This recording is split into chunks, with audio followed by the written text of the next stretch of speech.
thank you all for joining us for another Innovation Forum webinar. This is the second of our series in the State of Apparel webinars that my colleagues have been putting together ahead of our Sustainable Apparel and Textiles Conference series. My name is Tanya Richard. I have the pleasure of moderating the session today. I lead up the research and stakeholder engagement arm at Innovation Forum. Yeah, I mentioned the Sustainable Apparel and Textiles conferences. We've been hosting very similar conversations around this topic at our series, which Stephen and Anna-Karen are really familiar with, and Ninka will also be joining us at our event in April in Amsterdam.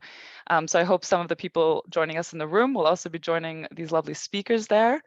But for this conversation, really just trying to focus on recycle material, the circular economy, trying to figure out how to make all of these topics fit into 1 hour is a little struggle, but that's on me. So just trying to see what we can talk about. So for the next hours, just trying to see different topic areas like the barriers and challenges in using recycled materials for apparel, and how can the role of brands in overcoming these challenges and how we can work together to overcome them, the role of business in helping to build and scale textile recycling infrastructure, so also the role within legislation and all of those dynamics, how brands can work with consumers in circular fashion, always a big topic. And then maybe also I'd love to get to the role of certification or standardization and tools and models for measuring and demonstrating the impact of using recycled fabrics. So for today, it is my pleasure to be joined by 4 great speakers. We have Ninka Stein, who's the Global Lead Apparel, Textiles and Footwear at Cradle to Cradle Products Innovation Suite. We've got Anna-Karen Dahlberg, who's the Director of Sustainability at Lindex, and Stephen Bethel, founder at Bank & Vogue. And I was just going to say wear so many other hats, and I promise that was not on purpose, but the pun just wrote itself. That was too much.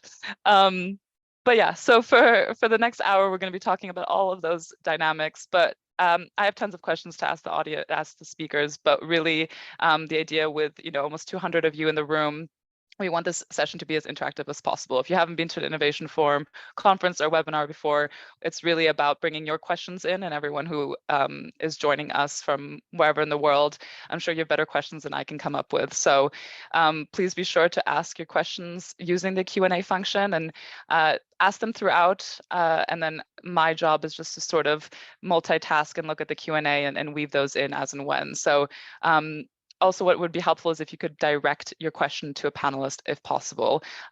Just helps in making sure that we're getting to everything, to as many questions as possible.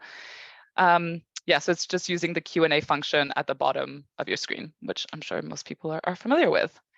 All right, so I thought I would start off with just pointing towards Anna-Karen, and if you could briefly introduce yourself, your role at Lindex, and paint us a bit of a picture of what does circularity look like at the company at the moment. Over to you. Sure, I'll be happy to, and thank you so much for inviting me. So looking forward to this hour conversation. And so I'm the Director of Sustainability at Lindex.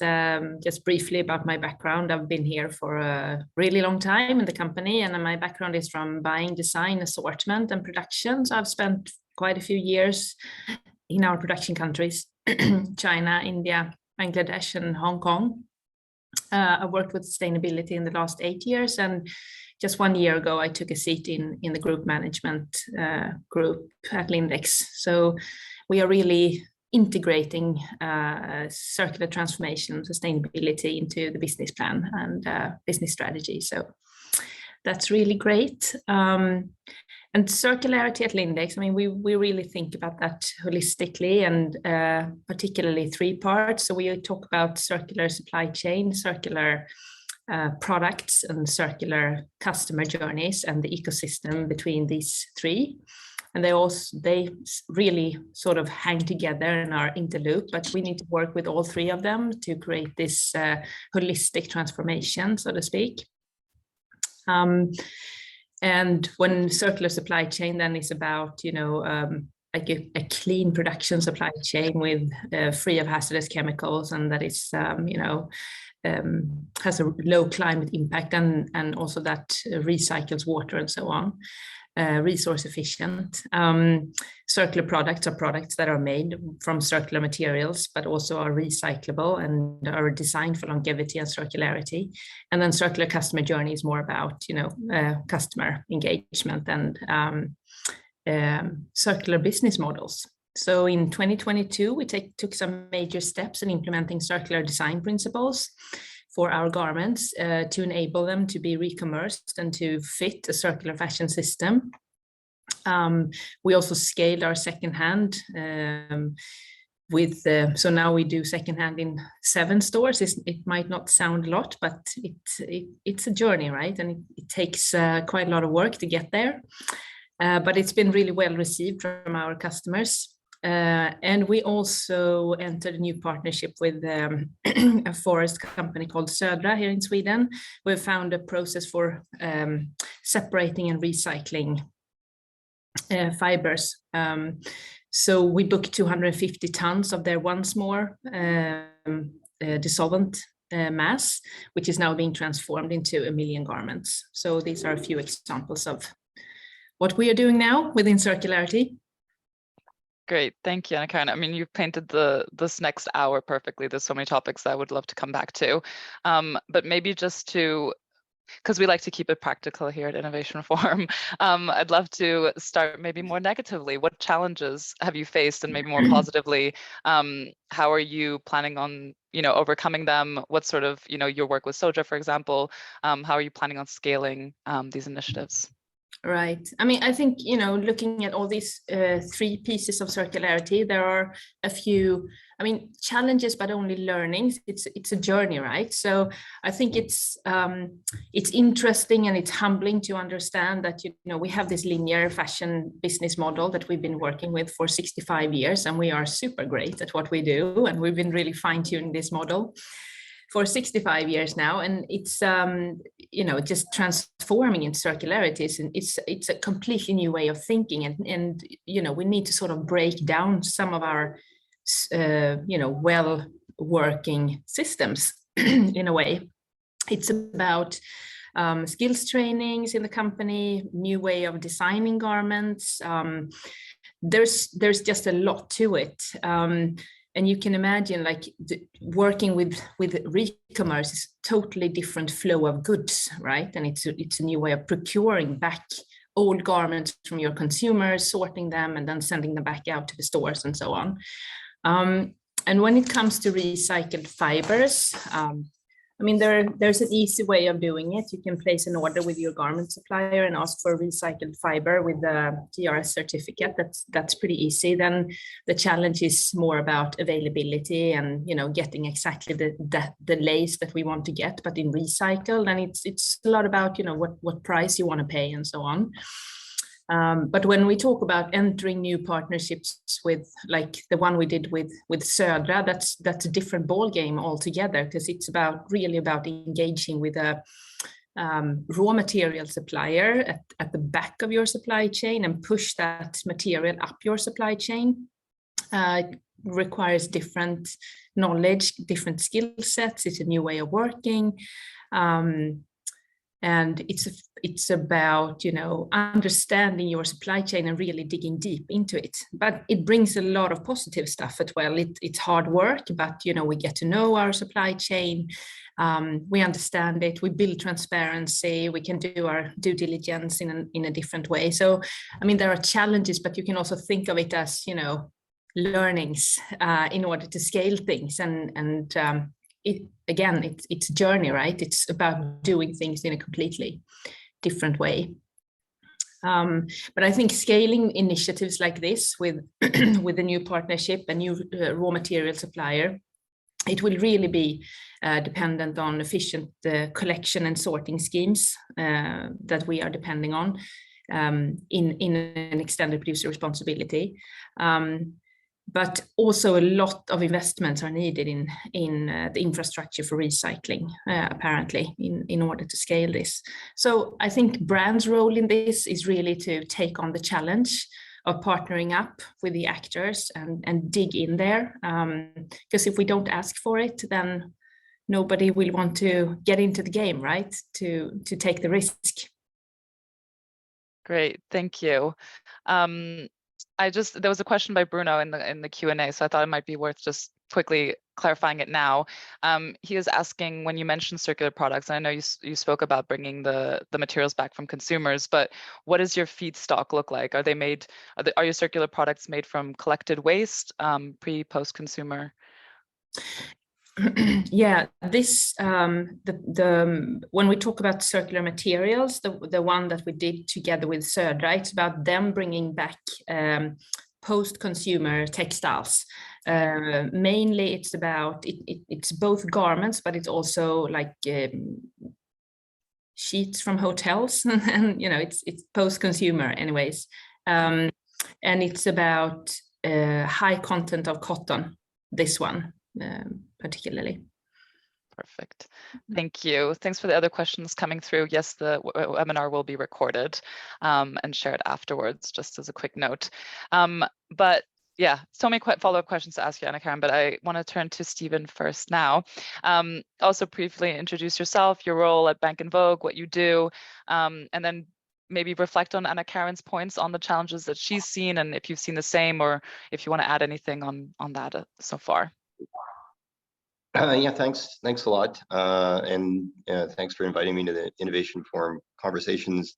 It's like a highlight of my year every year to participate in them, so I love these. So my brief introduction, I'm the co-founder of Bank & Vogue, which is a family of companies.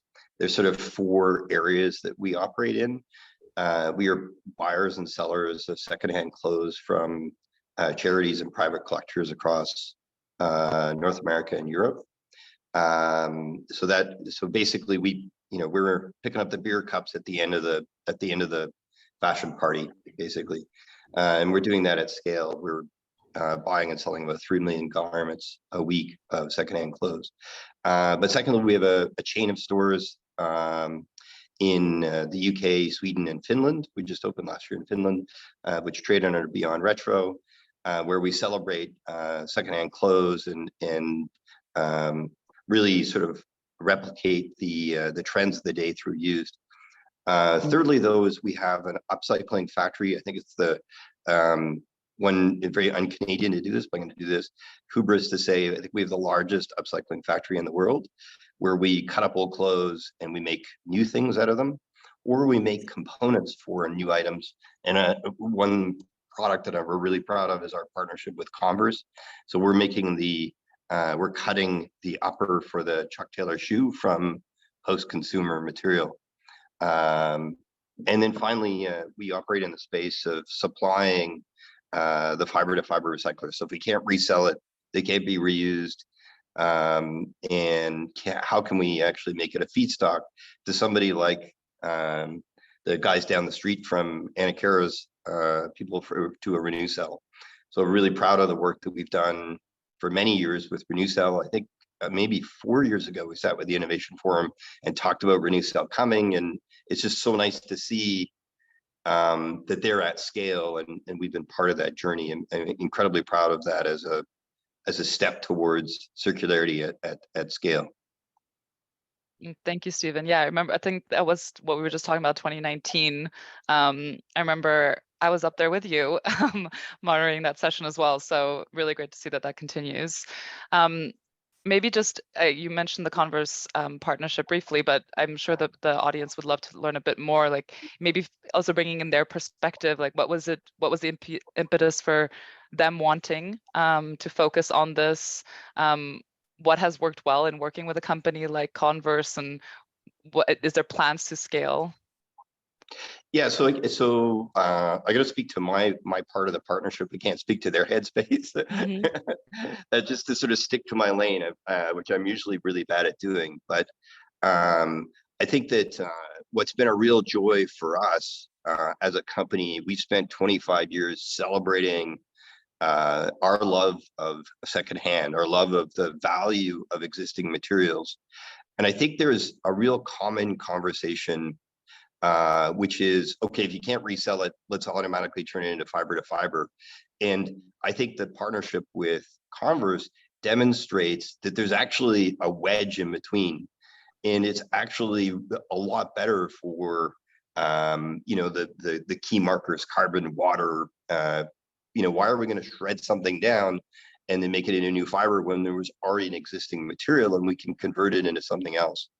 But I really liked Anna Kara's comment that they've done something for 65 years, and you're going to sit and work with their supply chain to break it. Converse has made this shoe for 100 years.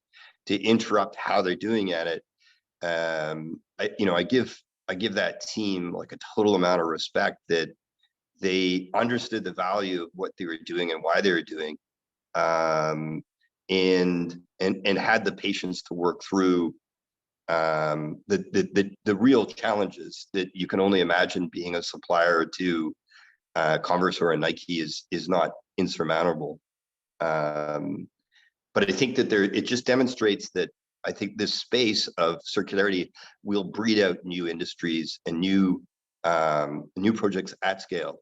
And we've been working with Converse since for the last 4 years. I think this is our 11th drop that has just come out. There's a corduroy shoe that's just come out that's in stores now. And I think you mentioned the word scale. They are at scale. We are doing this at scale with them. So I think that our partnership should really be a guiding light to other brands, that this is truly possible and we can make an engaging product and maybe a quicker path to circularity than waiting for technology to catch up on the fiber to fiber side. I do want to throw out something to a challenge, just to be a little bit of an antagonist. As brands sort of wake up to the fact that, look, they have a responsibility to participate in the circular economy, I do want to throw out the challenge that there is an existing system, an existing ecosystem of charities that really rely on those donations of used clothes. And so just here's my antagonistic statement. I'm really proud. Last week I had a meeting with the Salvation Army of Canada. It's been 25 years as a company. We've worked with the Salvation Army, and I'm really proud that all of the material that they've collected, we bought from them that they couldn't resell. That money goes into really social needs within a community. That they feed people at 2 o'clock on a Saturday morning, sandwiches and coffee.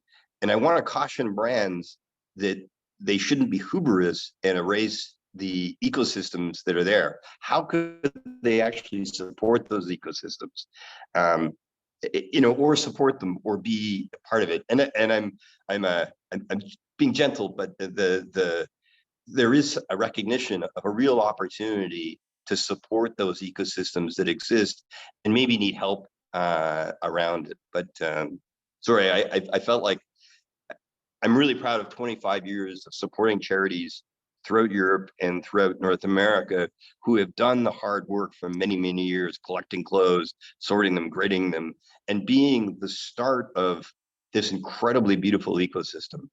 I want to make sure we don't throw out that bathwater. No, great. Thank you. Thank you, Stephen. I mean, there's a quick question. You mentioned Salvation Army, but there's a quick question about whether you work with Goodwill as well. If you want to answer that now, or there was a gentleman that wished to collaborate maybe further. Yeah, absolutely. We absolutely work with Goodwills, and we work with Goodwills across the United States. It's a decentralized system, so there are a myriad of I think there's 100 and some odd Goodwills across them, but we absolutely have great relationships for many, many years, have been a gold sponsor to their annual conference, and they're another good example of used clothes isn't just an input to new manufacturing. Used clothes is a vehicle to retrain people, to give people a chance when they come out of prison. Used clothes has a real opportunity. I mean, obviously, I'm giddy about what used clothes can be, but there is a real value within our societies of where that material sits, whether it's an Oxfam or a Salvation Army or Goodwill or St. Vincent de Paul. So, anyhow, I'm carrying that flag, so I'll stop. Great. Well, I have one more question for you, Stephen. Don't stop just yet. But there was a question from the audience on you said that you operate in Canada and UK, and maybe I missed a few others, but how do you see these approaches maybe working in developing markets? And if you have any insights on that as a whole, and what would need to be adjusted if so? Yeah, it's so our upcycling factory is in India, and we've been working hand in hand with the Indian government as they work their way through, what is the path to circularity. India takes in about 8.5% of the world's post-consumer waste. North to the north, Pakistan does about the same. I think one of the big challenges generally is we need to rebrand post-consumer textiles. There is a real fear that this is a waste and not a commodity, not an asset value. But if we're going to create a truly circular economy in textiles, then those spent garments need to be able to flow where garments or where material or where fabric is made. And so one of the real legislative challenges we have is somewhere like Bangladesh bans the import of used clothes. So how do you actually do that hard work of creating a circular economy of post-consumer, which it was another sort of a soapbox that I stand on. There is real value in obviously picking up the factory cuttings and turning them into a new fabric. But what I believe is the harder work and the important work, because I'm going to drink my own Kool-Aid, is how do we work on that hard work of post-consumer textiles, which is a lot harder than pre-consumer. It's the unscrambling of the egg. You've got to handle it more. One of our big concerns is that people write down, or brands will write, this is recycled material. But what they've really done is just vacuumed up the material off the shop floor and put it into their mix. Recycled PET is super cheap, but to collect used clothes and sort out the polyester and then make that into a new element is obviously a lot more heavy lifting. So there you go. Great, thank you. A lot of great questions coming through. I'm trying to multitask and look at them, but I do want to turn to Ninke first.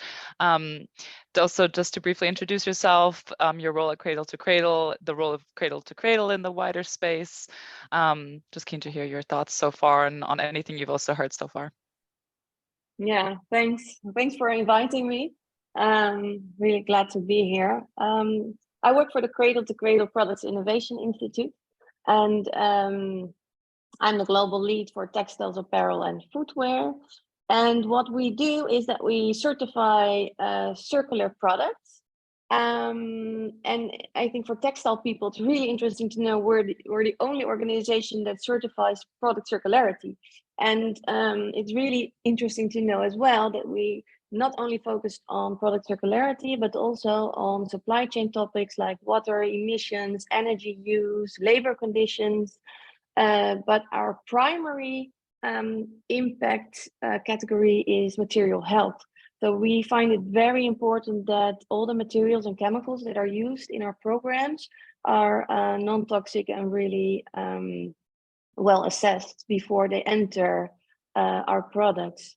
So maybe in that context, it is really interesting also to think about what Stephen just told, like how can we use our post-consumer fabrics when we don't know what's in it, for example. So that's a really interesting thought that maybe we'll come back later on. Yeah, so we have the certification program. We work with many specialized assessors around the world. It's a global standard. It's cross-sectoral, so we can also learn from other sectors. That's also really interesting. We also build a community, do a lot in stakeholder engagement. So we really try to scale circularity at a whole, and work with partners like also Stephen and all the names mentioned to close the loop. We need so many other value chain partners than our suppliers, because as fashion people, we tend to think about our value chain being our suppliers only. But now we really have to build all the connections with the consumer first, and the retailer, to tell the story right and where to bring the garment when you think it's end of life. And then all the partners behind it. It's such a world to discover for us still. Yeah. So what I do, I try to manage our textile accounts, help them whenever I can. But I'm also trying, of course, to close the gap with finding new solution providers. Also to reach out to all the important stakeholders that drive sustainability and innovation, and but also social fairness, for example. Great, thank you, Nienke. And I'd love for you to maybe bring in the topic of PET to fiber to fiber recycling. Obviously, a lot of what we see on websites when it says recycled cotton of polyester, it obviously often is PET. So I'd love to hear maybe from you, and I'm sure the audience, just to hear a bit on what are the issues here, and what should brands really be focusing on at this point. Yeah. So Anna Karen also said, like, PET is like the most common recycled fiber now in fashion because it's cheap, it's available, it's durable. So it has, in that sense, it ticks some boxes, but and it's mainly GRS certified. So that means it's also a credible organization behind it that certifies that it's recycled. But in the end, we try to work with post-consumer materials or at least cuttings or clippings from production. And that's where it's getting more difficult, and because what I said, there are a lot of challenges in knowing what kind of chemicals or materials are in the post-consumer waste products. So if we work with them through a mechanical process, for example, we still don't know what's in all the batches that come out of it. So it's hard to control. In chemical processes, it's easier to control. So it's really interesting also to look at the chemical processes, because it sounds bad, but it's not always bad in terms of impact. People are, when they hear chemical, they think, oh my goodness, that's bad. But it's not always, if you look in terms of impact, it's not always bad, and especially not if it's in a controlled environment. So, for example, in our program, we have Aquafil with recycled, post-consumer recycled polyamide. And there are also many developments in bio-based. So then it's a renewable, regenerative raw material. And these materials are also really interesting to look at, and to durability also. And what Stephen said, if we already have a great fabric, why reduce it and put it in a mechanical or chemical recycling process if we can be creative and make new products of it? So also in our program, you see a lot of companies that work with the different R strategies. So reuse with the same user or with other users in e-commerce or re-commerce models.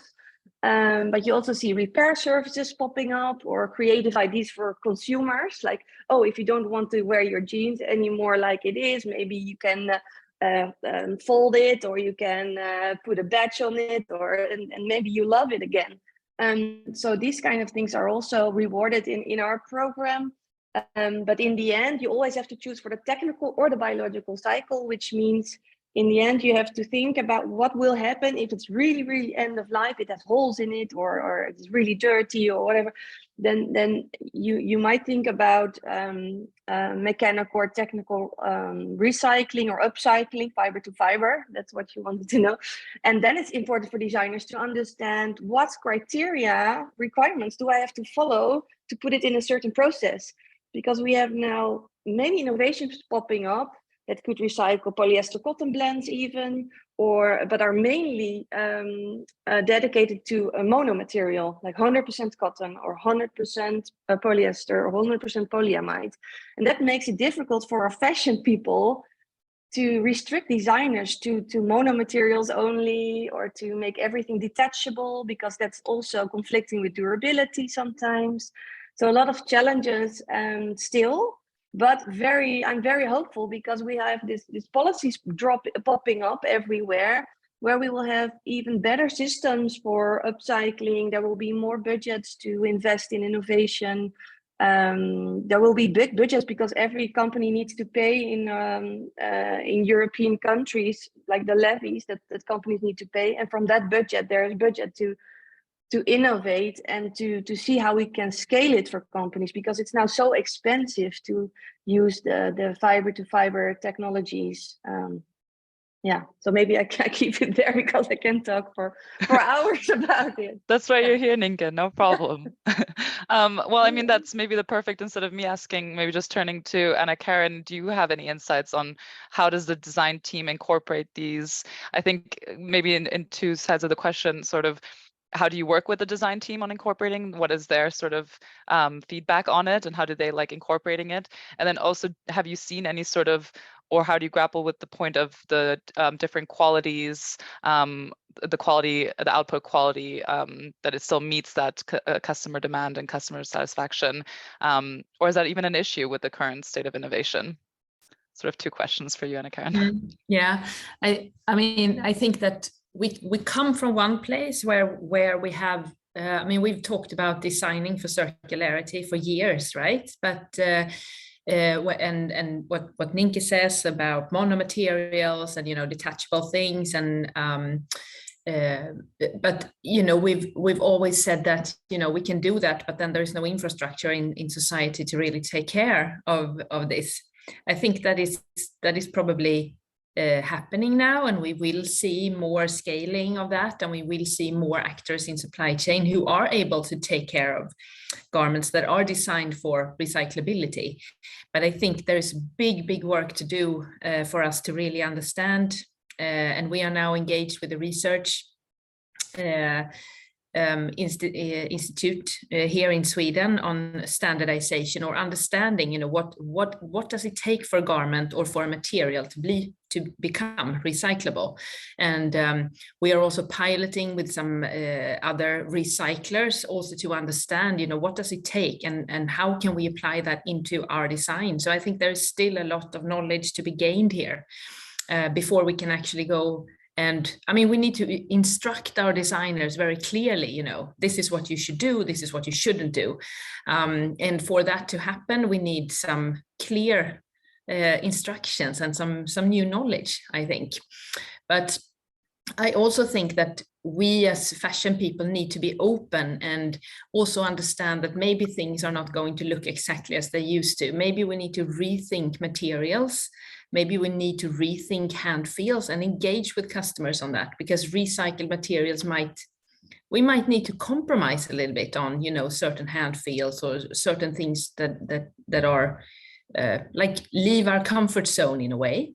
And one example of that is that, so now when we have this partnership with Södra, who are, and I want to clarify that, they are taking recycled cotton and also mixing it with virgin forest fibers. So a cotton item will now be a viscose item, right?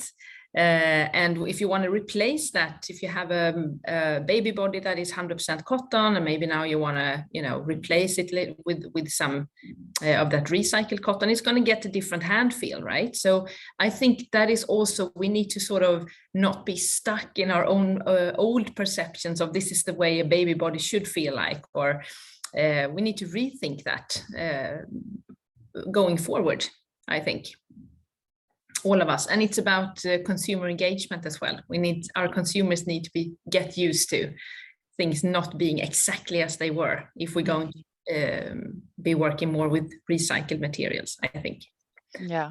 No, I think, I mean, the whole consumer dynamic, I really want to still get to. But I wonder, Stephen, I mean, you're in this area.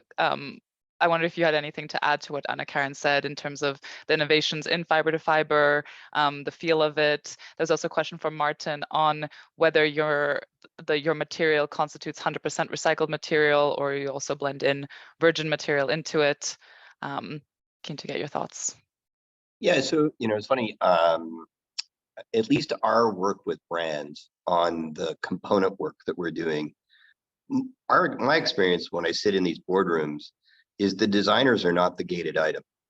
The designers are, there's no designer that wants to burn up the planet. I think the designers see and embrace the challenge of mono materials. I think within these large brands, the gated item is the merchandisers. The gated item is the person that controls the purse strings. So is it cheaper to be able to build it out of this material, or is it cheaper to build it out of that material? And where does the company place its resources in terms of the depth of the buy? So I don't know, it's funny, at least with my experience, with Bank & Vogue's experience on the upcycling and the component manufacturing, the designers are actually embracing difference. They're embracing using existing materials. They're loving this. The friction within that boardroom is the merchandisers. And so that's a big leap for a brand to say, hey, well, if we take this path, it's, you know, X price, but if we take this path, it's maybe, you know, 3% more or 2% more. And in terms of, I really liked what Anna Kara said about the idea that maybe what we have to do is get the consumer to think that, you know, one of the problems with mass production is we refer to it as the French fry problem. If you go to a McDonald's in Paris, or a McDonald's in New York, or a McDonald's in Ottawa, Canada, God help you, come in July, don't come in the winter, is that the French fries are always the exact same. But if a consumer walks into a McDonald's and each one of the McDonald's has different French fries, the consumer is like freaks out.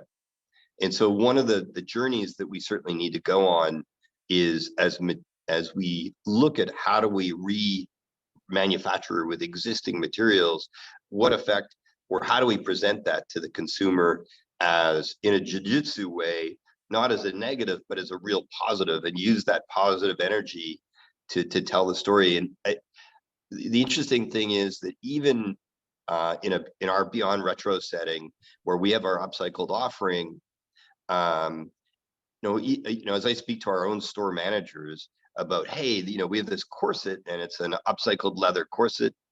By the way, we have a beautiful leather corset right now that I'm overly exuberant about in Beyond Retro.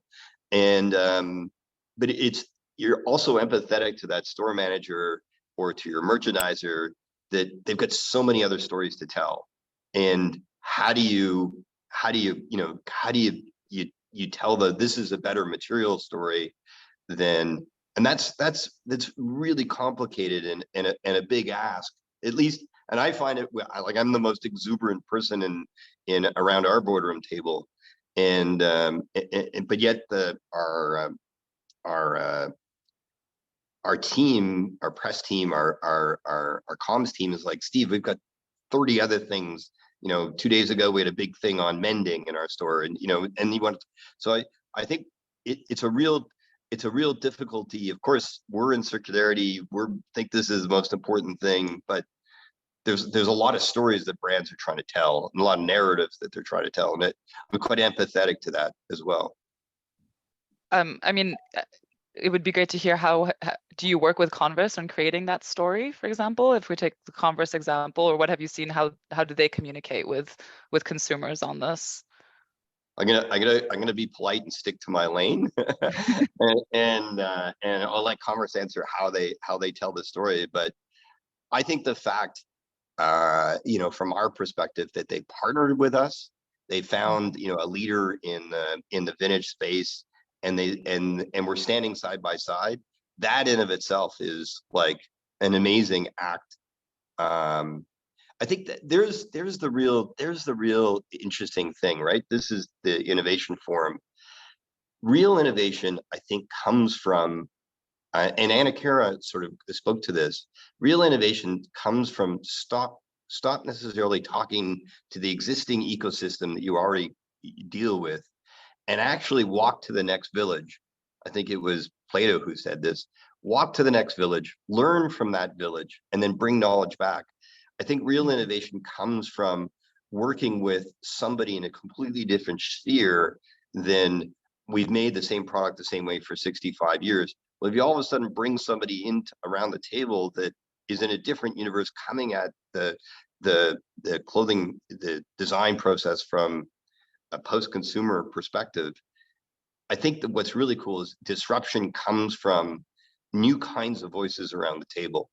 And I think that our partnership with Converse is exactly that. we're a different duck that sat around their table for the, from the last 100 years. And I think that would be a real challenge for people on the phone, is how do you have the courage to begin conversations that might be really awkward, or and the way in which another business operates might seem so foreign to the way, as Anna Kara said, they've been making something for 65 years. But I think that's how innovation happens. Thank you. Yeah, I Maybe think I was going to turn to you. So yeah, yeah, go ahead. Because I find it super interesting, because that's also the cross-sectoral space where I think we can find so many interesting solutions. For example, in the gaming world, they know so much about how we can really show digitally how garments move or something, or that there's a young group of people that even want to buy digital fabrics from us. And so it's such a different world where we will live in the next 10 years or 20 years. So that was the thing.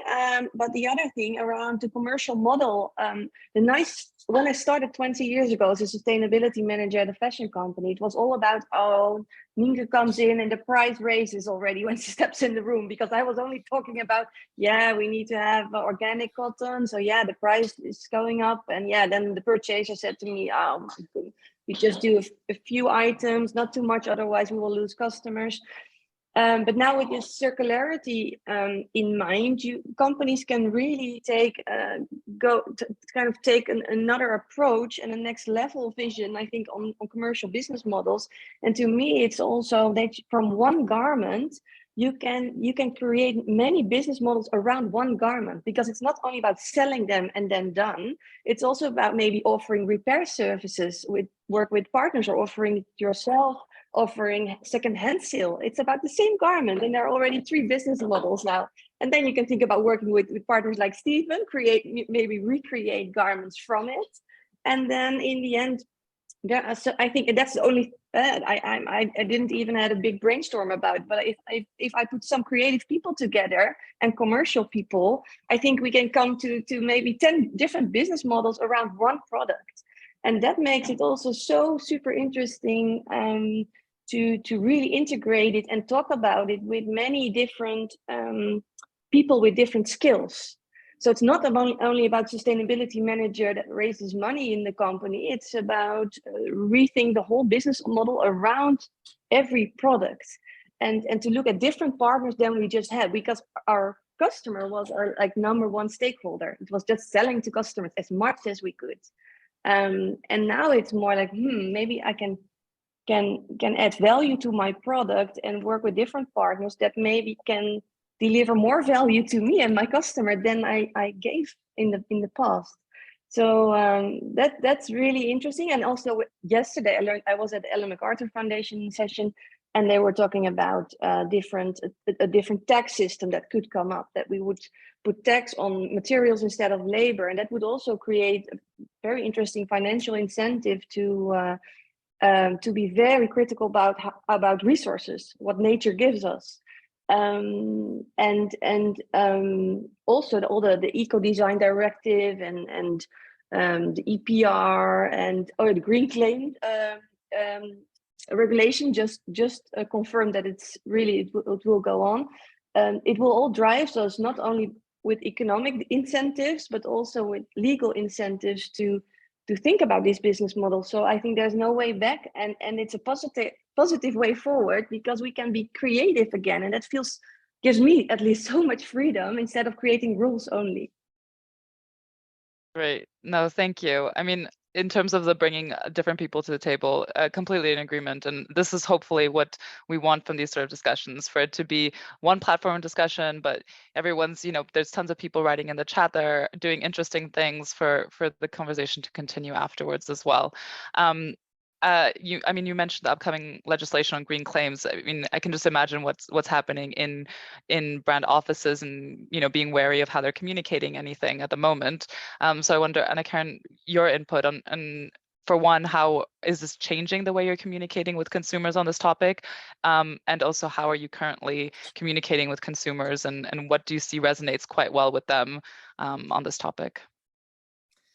Yeah, I mean, one thing that the Green Claims Directive is doing, I just read super briefly, but we have been following the debate, obviously, is to get rid of like own sustainability claims or brands' own sustainability claims. Now we ripped our labels many years ago, so we have been, because we knew it was coming and we wanted to find a different way of engaging with our consumers. But I think the most crucial thing to understand is about communication can only be done when you actually have, you need to build your proofs first.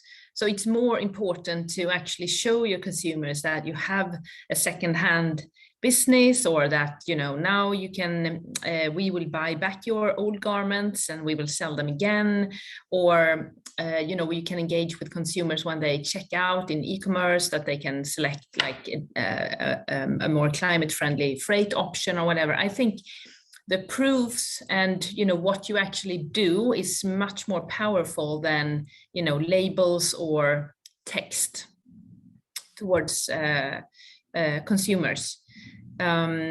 So I find this to be very positive, because obviously in my role I'm not a fan of greenwashing. And I think that, we all need to transform this industry. We know this, right? It's about future-proofing the business. And I so agree with Nienke on, how we can get creative, how we can earn money in completely new ways, how we can appreciate our natural resources in a much better way. We know that we stand in front of a huge transformation, the whole industry, right? So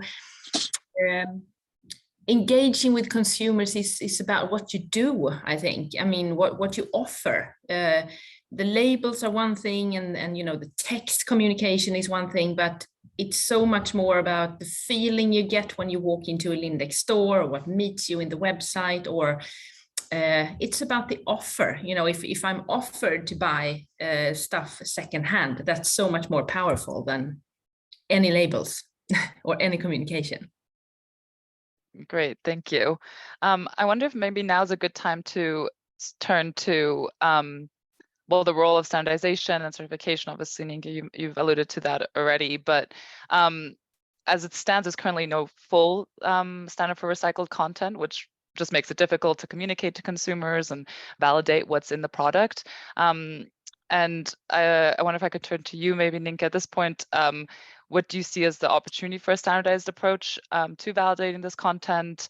And there was also a question from the audience, just as a follow-up on that, was the mention of, a lot of times the certification can come at a high price, and whether the industry is maybe working together to make that a bit more viable. Yeah. So your first question about the uptake of recycled content is just such a small part of the whole story of circularity, having the circular economy in place. It's just a small beginning. Like if you look, for example, at our standard, it's 1/3 of our product circularity category talking about the uptake of renewable or recyclable materials. And at 1/3 of one category, we have 5 categories in place. So that's also the reason why it's quite expensive, especially at our certification, because there will be a specialized team taking a deep dive in all the important subjects about designing and producing the product and taking it back. That it's a lot of work to gather all the data. And with data, I bring in the next subject. It will be really important to be transparent to validate any green claim. So it's not only about saying that you have biodegradable or recyclable or whatever fabrics, or organic, of course, very popular. I think we need to build trust again with consumers, and therefore I like the approach of Anne-Karin, that you really have to have the right facts in place before you communicate, and you need third-party validation. Also, if you look at the new green claim regulation, you need third-party validation of expert view on it and a validation of your green claim before you could release it. So there were, like my colleagues just told me, like 250 different standards and certifications out there, all saying something about a sustainable product or material or something. The consumer gets totally lost. So we need to work with more, I think, holistic standards and certification, with real experts on board that really measure the impact. The best would be, in my opinion, to measure real data of what is really related to the product or product group. Because I think we depend sometimes too much on LCA data, general data from how you say, eco-invent or something, like big databases of averages of, okay, what's the average impact of making cotton, or average impact of sewing a garment. But it's really interesting to gather real data, and that's also why we produce a product circularity data passport with every product group, which is publicly available, so everybody can see what materials are in the product, how was the chemical assessment done, what were the results, is the product made for reuse, repair, recycle, whatever circular strategy. So I think that's what we need to inform consumers, but also the sorters, or the ones who take back, or people like Steven that knows, oh, that's interesting, now I know much more about this product. He can even tell the story to others about the whole roadmap of the products. And maybe a small thing to say, so I think this will be the future. And also, if you look at the sales now of secondhand, it's so popular that I forgot to say that. If I look at also all my colleagues, they're all, the young ones especially, they all wear secondhand. So it's gaining super much interest, and it's not only price, it's also like, I found that one and only garment that fits me, and nobody on the party will have the same dress. So it's also super nice to look at those new business model. And if you create a new garment, then please get the data, get it validated before you add any green claim to a product. Great, thank you, Nienke. Yeah, I mean, it's sort of in line of that. There's a call by Crispina in the Q&A to you, Stephen, on like really championing the role of adopting textile upcycling and trying to grow that sector a little bit more instead of focusing on recycling. But Stephen, I wonder if you had any input on sort of the opportunity for standardization, or if that is necessary, if that should be the focus, or what you're seeing in the space here. Yeah, I think it's not to dive into the labeling conversation, but certainly, if as I was trying to allude before, the post-consumer work is I believe, and as they said, I'm drinking my own Kool-Aid because that's the space that we operate. It's a lot harder work than the pre-consumer, which is like a model material that is maybe easier to you don't have to sort it, you're just picking it up and putting it back into a machine. So having clear guidelines to say, hey, this is a garment to garment recycling, or this is pre-consumer textiles, I think is really going to be important to be able to reward those that are willing to do that hard work. But also, I think that we're also creating spaces or creating new kind of, so, on the upcycling material, when we make product for the Beyond Retros of the world, how do we actually label that material? What do we label it as? So I think some guidance on the differentiation between pre and post consumer, the differentiation between an upcycled material and a post consumer or a fiber to fiber material. I think all of these need to be. Our experience with the brands for work that we've done is that it's a minefield where no one wants to be caught with their trousers down. So there might be actually some under declarations of great work that are being done because people are afraid that they'll be called out. So I certainly welcome transparency and real clear kind of writing of what the standards are. I think that's really important to do in the trade. Right, thank you. I'm just taking note of time, and there's so much I still want to cover, so perhaps come to our conferences so that we can keep the discussion going and you can meet everyone in person. But I think it would be remiss to not mention what's happening in the EU with the legislation, and it'll be our feat if we can cover that in just like a minute or two. But maybe Anna-Karin, with your business being based in the EU, sharing a bit more information on what is coming up on the horizon with the new legislation in EPR, and there's also linked to a question by Marjorie looking at what do you see as the role of governments in helping accelerate this transition. It'd be great to hear from you.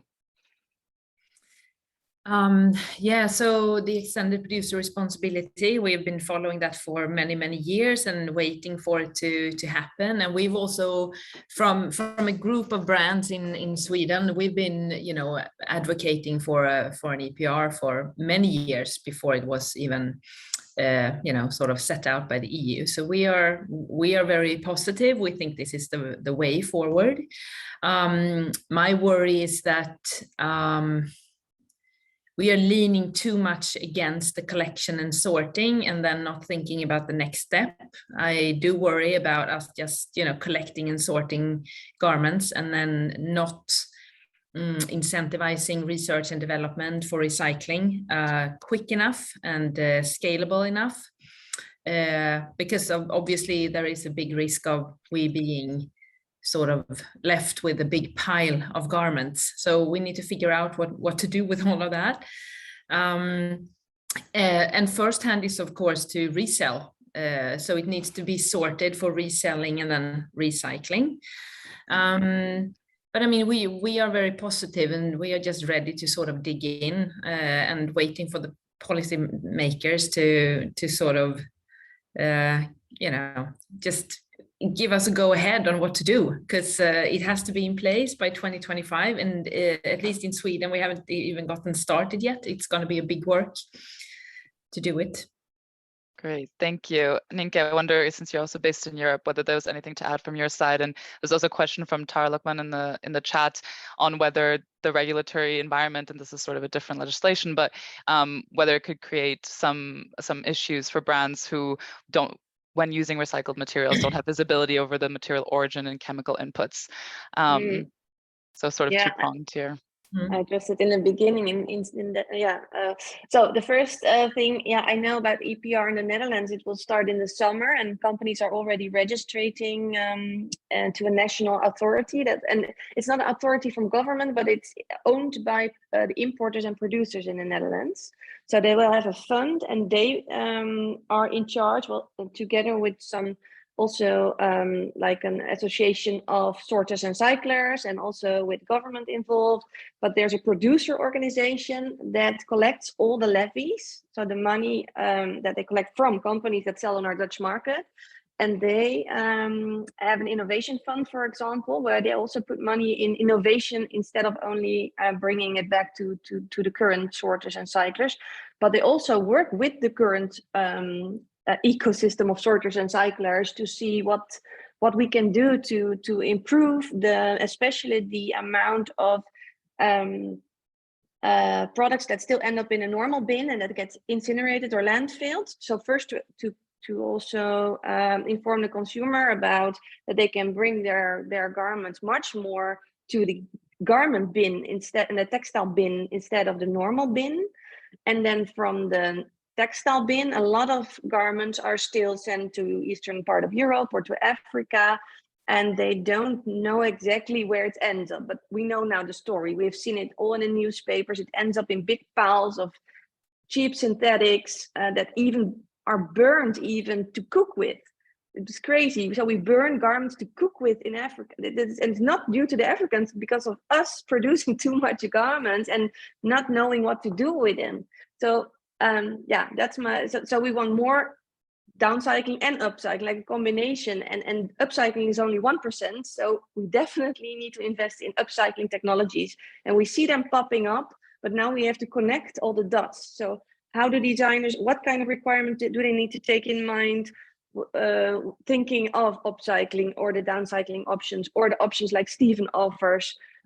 So I think it's time to do a global mapping about what we actually need to do as companies that are taking how do you say it, companies who design garments and also define a lot how it's produced, because we kind of create codes of conduct and quality requirements and supply chain is kind of put into effect when we send all those requirements, and they will do what the big purchasers ask. So yeah, I think a lot will change with this EPR, for example, in place, and all the other topics. And the other question, oh, it's already 5. Oh my God. Very short. Very short. You got it, Ninka. Very short. Okay. Post-consumer materials still have chemicals in it that could be hazardous. So when you work with mechanical recycled post-consumer waste, you cannot really control the chemicals. So you can still sell garments that have chemical residues that are not safe for people or the planet to burn it or to whatever they do. So yeah, therefore it's important to look at controlled streams, but also there are innovations to wash the dirty chemicals out. So there are a lot of innovation there even so that we can do something with the post-consumer textiles, because it would be very bad just to burn it all. So I really love, if people are in the call know other solutions, I would love to hear it. Great. Sorry for rushing you there. I could keep talking about this for a long time, but I know people need to get back to their other stuff. But yeah, no, thank you very much, Ninka, Stephen, and Anna Karen for a really fantastic panel. Really, let's keep the conversations going. There's a lot of people in the Q&A whose names I recognize and who come to our conferences as well. So I'm sure this will continue at our events. We have a few discounts running for both conferences, the US one in June and the April one in the EU one in April. And I feel like we're almost running out of tickets at the EU one. So definitely grab your tickets soon if you want to join. But yes, thank you to all. Yes, my colleague Diana is putting the links to them in the chat. But thank you to the panelists. Thank you also to my colleagues, Katie, Hannah, B, and Diana for setting up this webinar. And thank you to everyone for your great questions. See you at the next one. Thank you. Bye. Thanks. Bye. Bye.